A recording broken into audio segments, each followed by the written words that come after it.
Pause the recording. Where it says start video, bottom. Thank you. Do I have any comments or changes or suggestions to the minutes as they were provided to you via email? Hearing none, do I hear a motion for the motion to approve? We have a motion. We have a second. All those in favor say aye. Aye. Thank you. Now, the next item of business is the Treasury Investment Report by Treasurer Milligan. Treasurer, I now turn the meeting over to you, sir.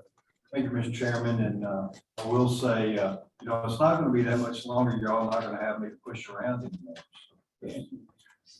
It's been fun. Yeah. Well, good morning, and thank you for being here, getting into this report.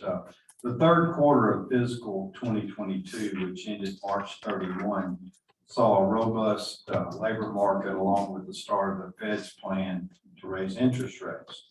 Still, inflation remained at a 40-year high, and adding to the unpredictability of the market, Russia began its invasion of Ukraine, and all those factors added to an already volatile market for the quarter. That said, 10-year Treasury rates, our biggest indicator for the fixed income market, increased steadily over the quarter to an average of 2.13% at the end of March. That factored into the returns we were able to recognize in our long-term portfolio.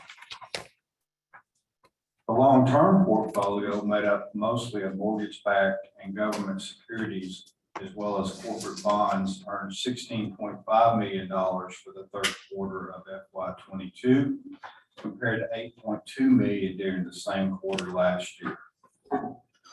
One component of our current strategy is to stagger the durations of the bonds we purchase in order to promote continual income within the portfolio. In our short-term portfolio, we earned $942,824 compared to $808,000 for the same quarter 1 year ago. This portion of our portfolio, as you know, is made up of commercial paper, demand, and money market accounts, which rates have been near zero since March of 2020. The Fed increased rates by 25 basis points to between 0.25 and 0.5 during the third quarter. However, we're hearing investors discuss continual rate hikes for the remainder of the calendar year at various levels.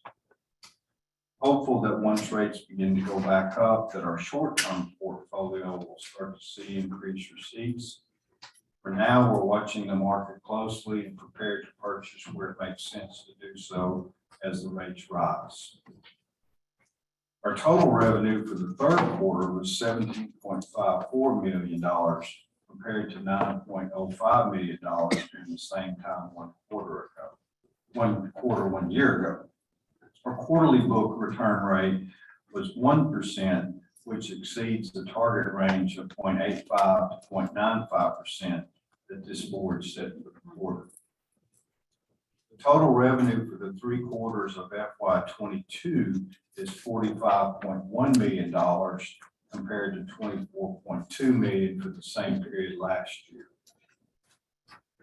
That brings the total amount earned during my administration to $474.1 million.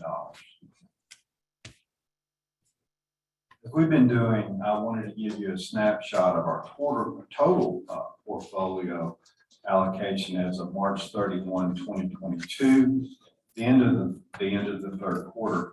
You'll see the percentages of our portfolio broken down by the various investment categories that we participate in. As I said previously, the market right now is volatile. There are several positive economic conditions that would encourage the market to stabilize: heavy job growth, low unemployment rates.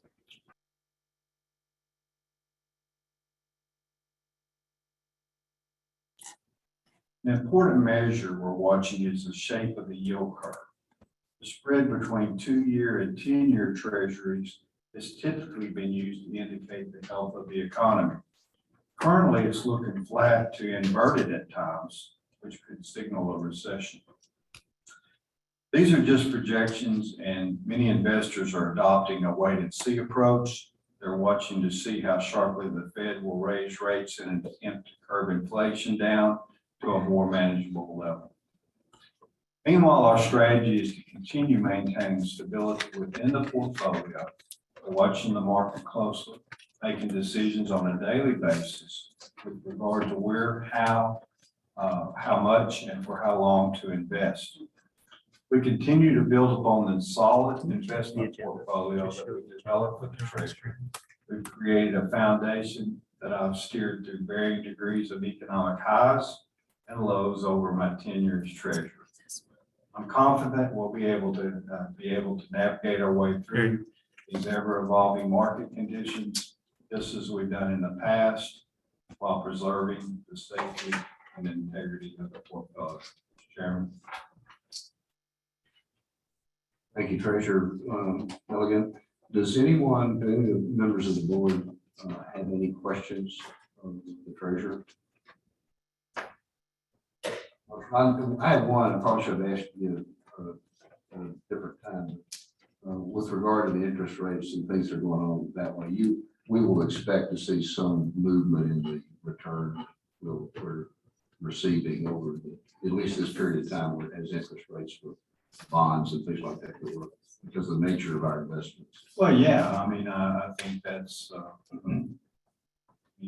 I mentioned earlier in my report about the highs and the lows, and so I would anticipate, and that's one thing this investment team, look, I'd like to take all the credit. We have a very capable investment team that we're on this, not on we're basically on an hourly basis and watching the markets and presenting opportunities to me, and I'm very, very proud of it. You've had a good team for the 8 years you've been there. Thank you, Treasurer Milligan. I'd like to have a motion for the acceptance of the Treasury, please. Thank you. We have a second. Any discussion? Hearing none. All those in favor say aye. Any opposed? Thank you. The next item on the agenda are the motions, the quarterly motions that we do as a normal course of business. So I will make these motions and then ask for a second. So the first one, as Chairman of the Board of Finance, I make a motion to the board that no funds are available for deposit into the State Board of Finance Certificate of Deposit Program. May I have a second to that? Thank you. Any discussion? Hearing none, all those in favor say aye. Aye. Any opposed? As Chairman of the Board of State Finance, I make a motion to the board to direct the Treasurer of the state to purchase warrants for the succeeding quarter. That's July the 1st, 2022 through September the 30th, 2022, pursuant to Act 1088 of 2013, and to keep reasonable amounts in demand deposit accounts and money markets during the next quarter for the transaction of the day-to-day activities. May I have a second, please? Thank you. Any discussion? All those in favor say aye. Aye. Any opposed? Thank you. The next item is a discussion of the total rate of book return for the report for the third quarter of 22, January 1st, 2022 through March 31st, 2022. I recognize Steve Kilgore, Treasurer Director of Investment Accounting.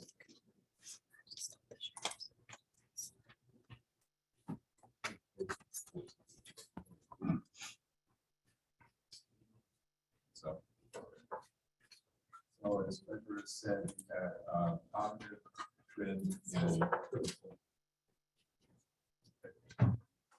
As Treasurer said, we've had a positive trend in the book return over the past few months as interest rates have continued to rise in the economy.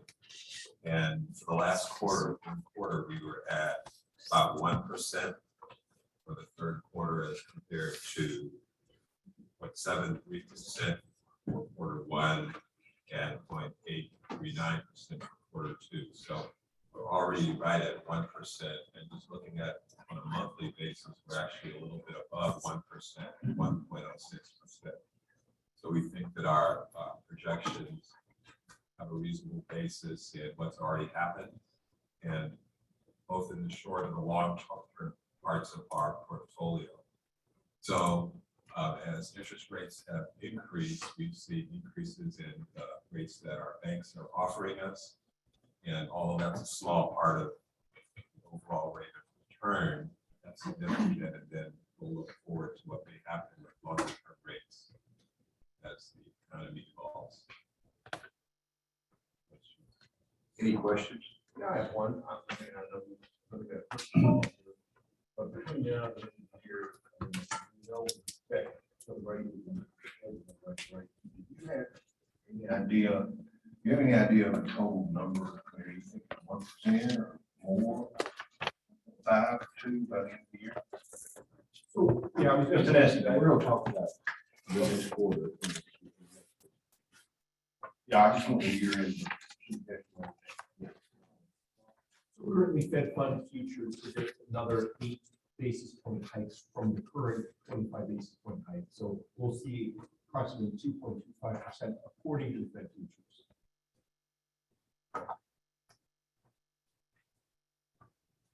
Anything else? Any other questions? Thank you, Steve. Appreciate the presentation. Well, now I'd like to recognize Robert Roman. I can't pronounce your name. And he's going to review the fourth quarter of 2022. That is April the 1st through June the 30th of 2022. Board members of the board. I'm going to set the new target rate book return for the following, or for the upcoming quarter. Fed Fund futures are predicting 8 more interest rate hikes for 2022. That's an additional 2% increase from the 25 basis point hike we received in March. Fed members continue to communicate an aggressive tightening. Fed minutes point to the start of the balance sheet reduction in May. Jobless claims in March and April at just a positive 170,000 range. It's like the 60-year low. All of the factors support a still growing economy and higher rates over the short to medium term. We therefore are increasing our target rate book return value for April for the April through June period from a range of 0.085 to 0.095 to a new range of 1 to 1.10%. Are there any questions? Thank you, Robert. I'd like to have a motion to set the target rate of return for the April through June quarterly period from a range of 0.85 to 0.95 to the new range of 1.0 to 1.1. Now, I would like to make that motion, and may I have a second? Second. Any discussion? All those in favor say aye. Aye. Any opposed? Okay, thank you. Okay, the next item for consideration is the new broker list. Present the list. Again, I recognize Robert Romanek, Treasurer, Senior Investment Manager. For the upcoming quarter, we just had one addition to the approved broker list. That is Bank of Oklahoma. They're a strong regional dealer. They provide us strong coverage and to request them for consideration. Do I have a motion to add the Bank of Oklahoma to the list? I'll make a motion. Thank you. No second. Second. Any discussion? All those in favor say aye. Any opposed? Thank you. I have a question. So we're not rolling anyone off? No. Okay. I don't know where it's all. Go ahead. I'm just gonna ask you. Have any exposure or relationship with anything in Russia?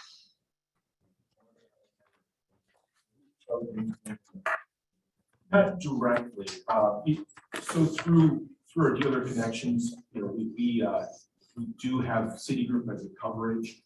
They've They've, of course, had businesses in Russia. Now, they've chosen to unwind that business, and they were, some of the larger dealers in New York were they were at the forefront of unwinding that exposure. So we had tangential exposure, but nothing directly owned in Russia. Thank you very much. Okay, the next item is a rule update, and for that, to give us the reading on that is TJ Fowler, Treasurer, Chief Legal Counsel. Thank you, TJ. So, members. So the latest rule change y'all voted on is moving through smoothly. The public comment period ended on Monday and culminated with the public comment meeting. I attended that meeting. There were no members from the public that came to speak either for or against. We're now on the agenda for the ALC Rules and Regs Subcommittee for the June meeting. And don't expect any opposition there. Should move through and we should have a rule in place by June, I would predict. Thank you, TJ. Anybody have a question, TJ?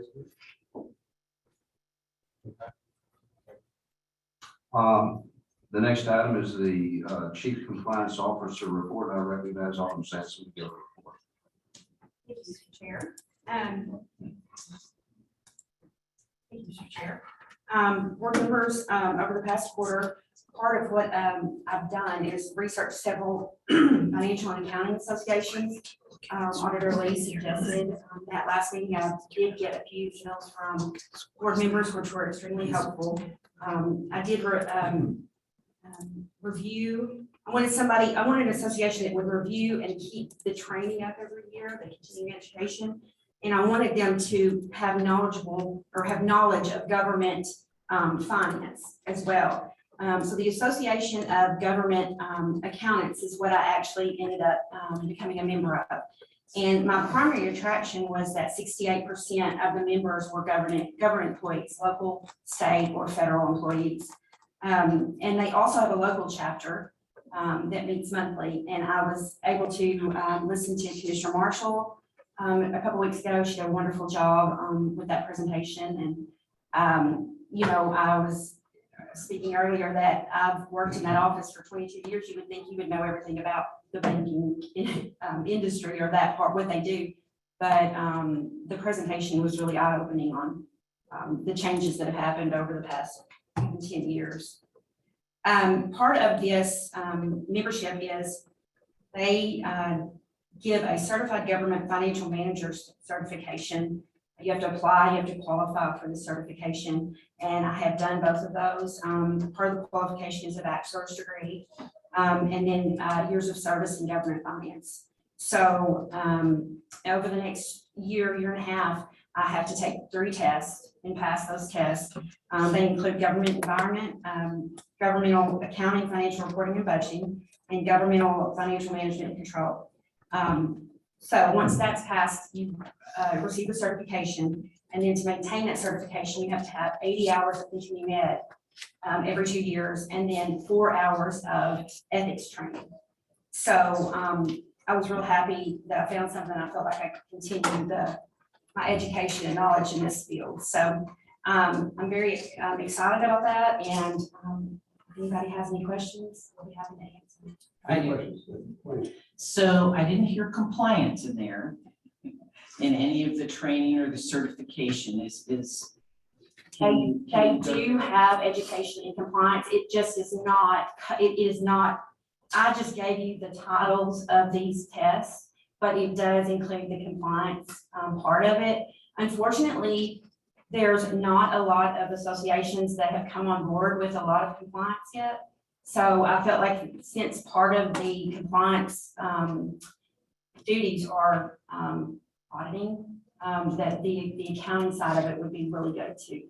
I highly recommend you get specific auditing training because that ties closely with compliance. And you might contact legislative audit, and they might have information as well. Right, and I will say that the people that do the audit under CAFR are all members of this association as well. So I felt really good about the fact that they're kind of that checks and balances as well. So I felt like this was a really good, but I will look into that. Yeah, I think all of that entire group are all CPAs already. Yes. So since you're just starting out, I highly recommend you focus on auditing and compliance, since that's the focus of the job. Thanks. Thank you.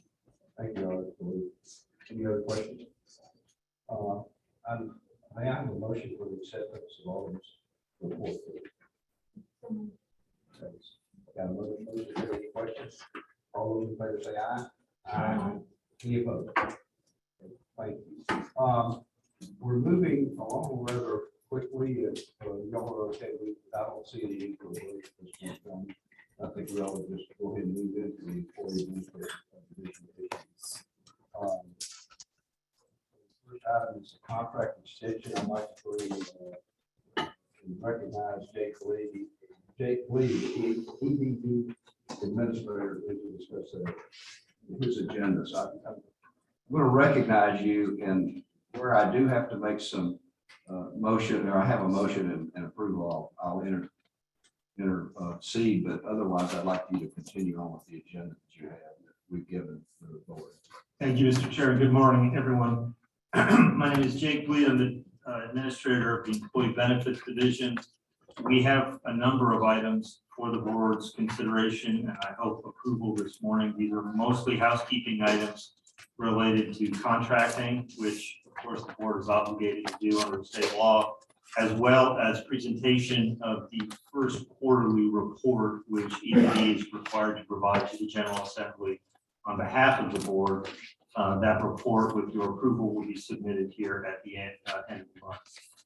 So the first item on the agenda, we have 4 different contracts. These are existing contracts with vendors that we would like the board's approval to extend. These are contracts that would extend out beginning July 1 through 12 months of the next year. They would be continuing existing relationships with EBRX, which is our clinical consultant for pharmacy and formulary. I can go into detail on the exact role they play for us. It's a very complicated world when it comes to pharmacy and relationships with not just pharmacists, but also pharmacy benefit managers. EBRX is out of UMS. They're very important in the role we play or we manage there. Mainstream is our IT vendor, which helps manage the portal that benefits run through. They are a longtime partner of ours. They're very critical to our operations. We would like to extend that relationship further. Optum is our vendor for providing FSA and HSA flexible spending account and health savings accounts to our employees. That is an option we provide, as well as MedImpact, which is our current PBM. Some of you might remember that we are actually drafting an RFP right now for a pharmacy benefit manager. However, our existing contract with MedImpact expires on June 30th. The approval we're requesting here would allow us to extend it out to December 31st. All of those requests are to maintain the same rate amounts with the exception of Mainstream. Mainstream has asked for a 4% increase, $125 to $130 an hour. You're recommending the increase? Yes, sir. Is there an increase?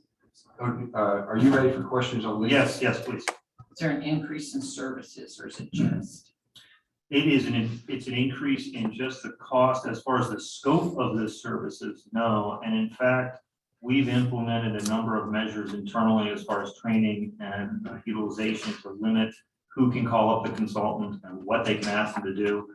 So we've actually reduced that cost over time. We think that although the increase in the per hour rate is appropriate, the overall bottom line cost will not go up. Got it, and was my follow-up question is who has access to contact Mainstream? 'Cause Yeah. we use Mainstream as well and really like them, but And it sounds like you've approached it the way we have. Yeah, we realized early on that we had some folks who could utilize some of their training, some of their background a little better without picking up the phone, causing $125 an hour. I'd just like to take the opportunity to brag on Director Blade. He's being very modest. He saved over $700,000 in the last year on his cost to Mainstream. Thank you. Thank you. Jake, with regard to the 4 contracts that we have in front of us at this time, these are existing contracts that are multi-year contracts that require a renewal every year. Is that correct? Yes, sir. Okay, so would be normal. That they're like 7-year contracts or, Yeah, under state law, we are allowed annual increases up to 7 years. But at that 7-year point, we're required to go out to RFP. And later on in the conversation, when we get to the quarterly report, we have a report on all of our current contracts and our best guess at a timeline. the point I would make is this is normal. This is the way we deal with normal existing contracts every year. They have to be reviewed and then go before ALC and the boards for renewal. So thank you. Need to keep going, or do we want? Let's tell you what, I would entertain a motion for the approval of item 9A, the 4 renewal contracts with EBRX, Mainstream Optum, and Med Impact. I have a motion to that effect. Thank you. We have a second. Any questions? All those in favor say aye. Aye. Any opposed? Thank you. Please proceed. Thank you. We also have before the board 2 requests to begin drafting proposals or RFPs for additional services. These are the services of actuary. Right now, we have a contract with Milliman, very good company, but we would like to change to some extent how we use our actuaries. Also, the existing contract was bundled together with our third-party administrator contract. We'd like to break that out so that we have a direct relationship with our actuary. The other is the Employee Assistance Program, or EAP.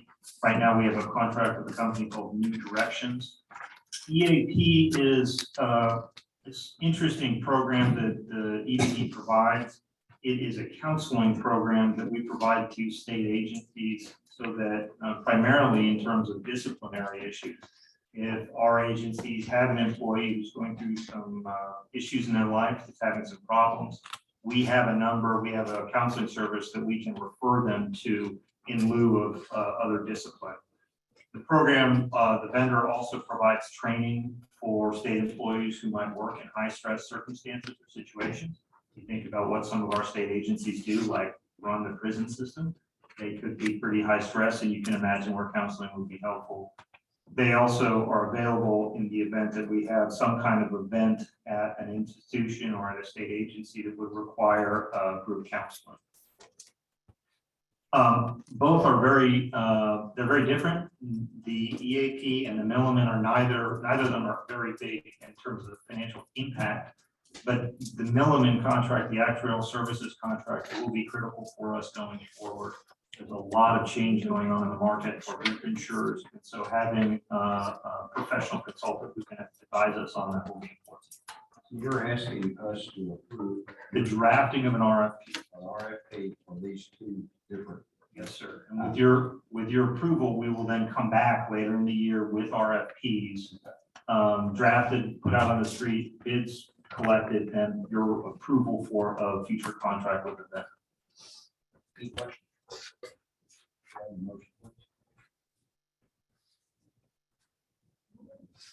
Second. Got the motion, second.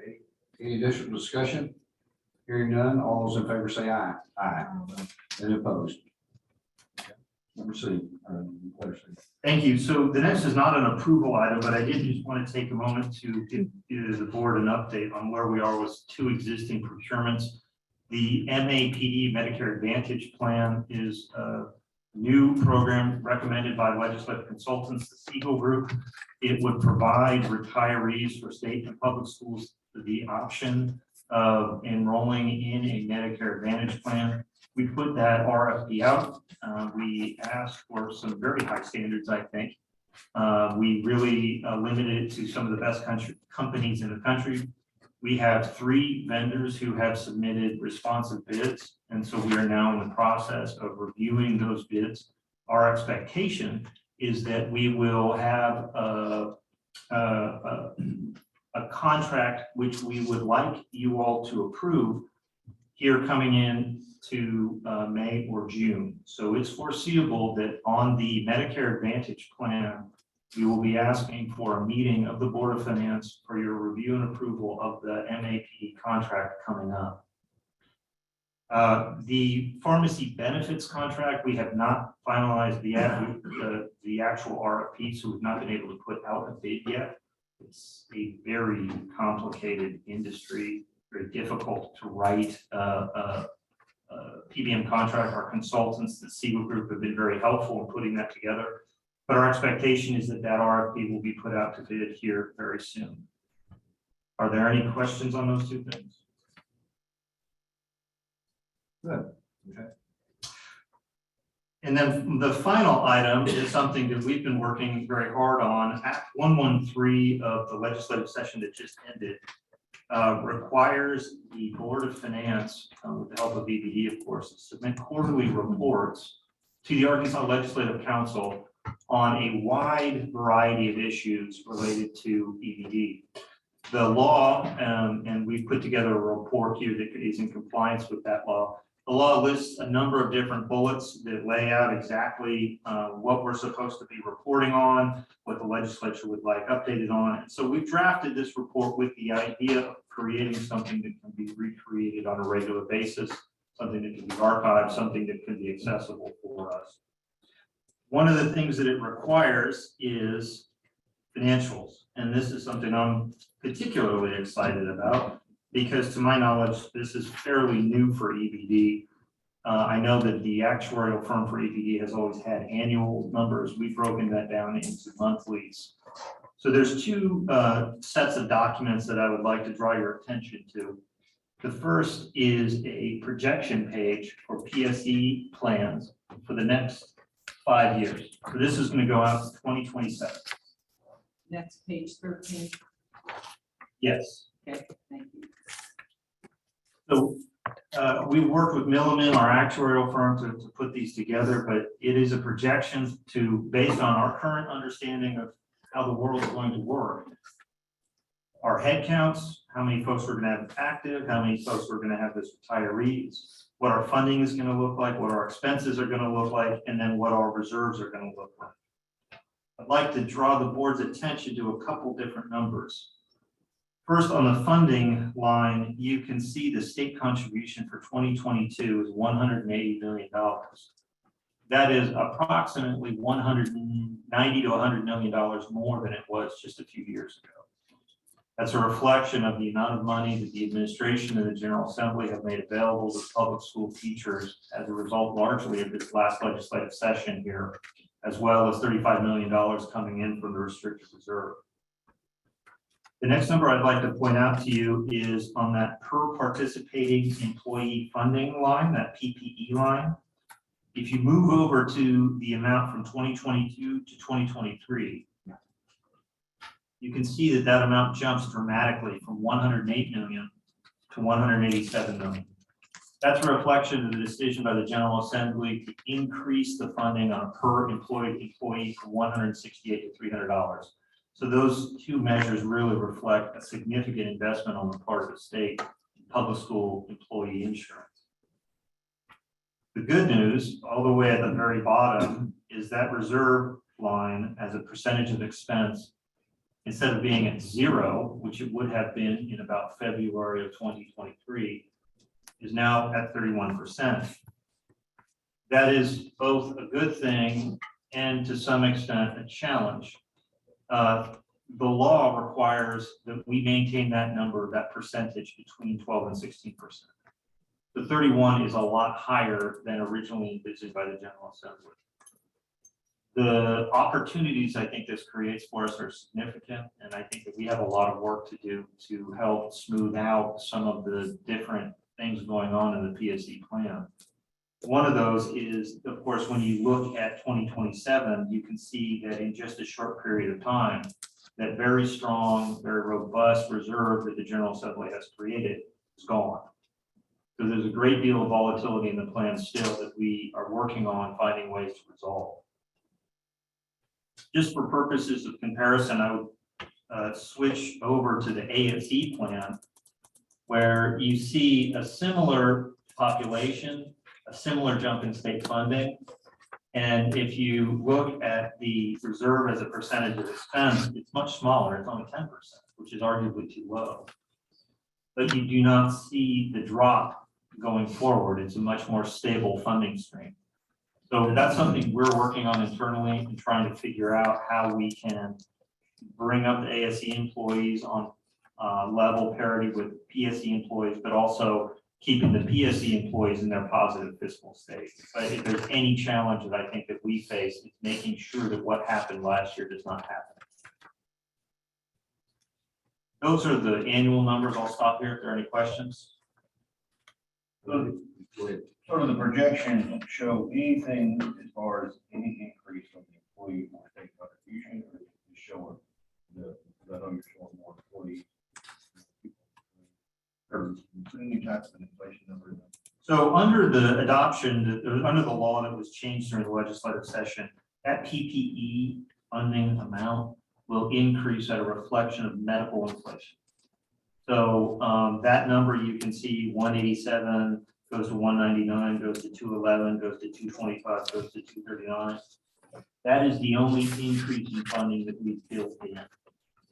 The employees were paying the same amount all the way through. Yeah, the employee on a per employee basis is flat. Okay. Now, there's more employees coming in. Right. And so one of the challenges of the PSE plan is not only do we have increased costs, but we have more people who are more expensive. But those are the only increases that we've recognized. Now, there's some other things out there.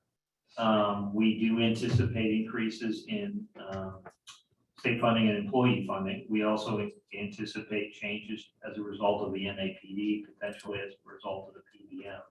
But we haven't recognized any of that revenue in this chart yet because we don't know what it is. But we're also aware of the fact that someone said the health insurance rate will stay back the same as last year. It's not only is it impossible, it's realistic. That's just, and I would argue that's kind of how we got into the problem we're in now. The PSC rates have not changed in a decade. There was a minor change in there, but there was something that they don't change. Any other questions? One I would have is, has staff, legislative staff had any input or in what we see here today? Have they had, or have they even seen it? Is this something? No, sir, I wanted to run it before the board, so I shared it with the General Assembly. Yeah, I think these reports are crucial moving forward. Like you said, as you introduce changes, this is going to change. So obviously, it's not going to remain static, but they need to see it. And you said that you're going to be doing this quarterly. Yes, ma'am. Okay. And so if you go to the next page or the next set of reports, we've broken these annual amounts down into months. And then you can see there's the first quarter of calendar 22. You have the first 3 months, January, February, and March, both as projections and then as actuals with the difference there on the right. So that we're able to track, okay, if these are our projections, how accurate are they? And we've never, to my knowledge, done it. We've never boiled it down to a monthly basis. My assumption is we're going to be wrong on some of these things because we don't always know all the variables. But this is a form that I would expect to present to the Board of Finance going forward so that we can track the progress of the decisions we've made. And as a tool, you can also determine the impact of making changes like to premiums or whatever, so that you can anticipate what the effect would be and give that, that be used as a management tool to make recommendations. Yes, sir. And I do want to make a comment that takes out all the surprises. What they could deal with the last 20 years. Oh my God. I mean, completely. You can see where you had a good month in January, February, had a bad month. So you're seeing everything as it comes to fruition. There's not going to be any surprises that come out. I hope not. I hope not. So the report's going to come here first and then go to the legislature every quarter. Yes, ma'am. Act 113, this is your report. This is a report that the So state. we've got to kind of approve it. Yes, ma'am. Got it. Okay. And this is the report you would like to submit, you're submitting to us or submission to the legislature, ALC. It'd be May. Yeah, timing wise, it'll always be able to come here first, it sounds like. Yeah, the law requires that we submit the report within 30 days of the end of the calendar quarter. So we will, if there is not a Board of Finance meeting in that 30-day period, we will submit it to y'all in some way. This is not ever had a report like this. We have had annual reports. Of course, we've always had an actuary. But, and I, EBD's been around for a long time. But to my knowledge, we haven't had it broken down on a monthly performance basis. And presented for. The only other comment I'll add is we do have a couple items here that we highlight. The law required that we add some information, for example, on different benefits options. So there's a brief description of the MAPD plan that we made the decision to embark on during the quarter.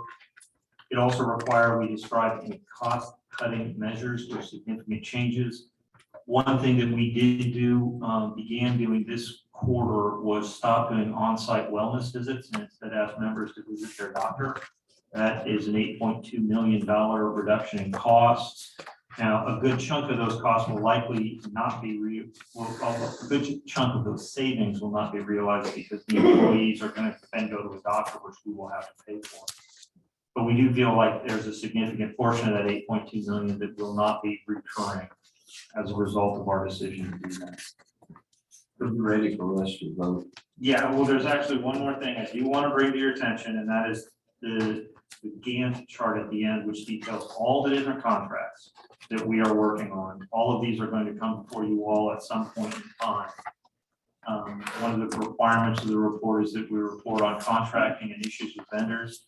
So here's all the different issues that we've got going on. And this is by no means a complete list. We're likely to add additional vendors as we move on. Okay, I have a motion to accept the report of Mr. Bleed and his recommendation with regard to the reports to the legislature in May of this year. A motion, have a second? Any further discussion? I guess the obvious thing is that we're in new territory. We're getting information we've never received before. I think we're making a lot of progress in transparency and how EBD, the finances of EBD and other areas too. And I appreciate the progress that has been made this last year. And I think the legislature will also. Thank you for that. Any other comments or questions? All those in favor say aye. Aye. Any opposed? Okay, thank you. Thank you. One last item.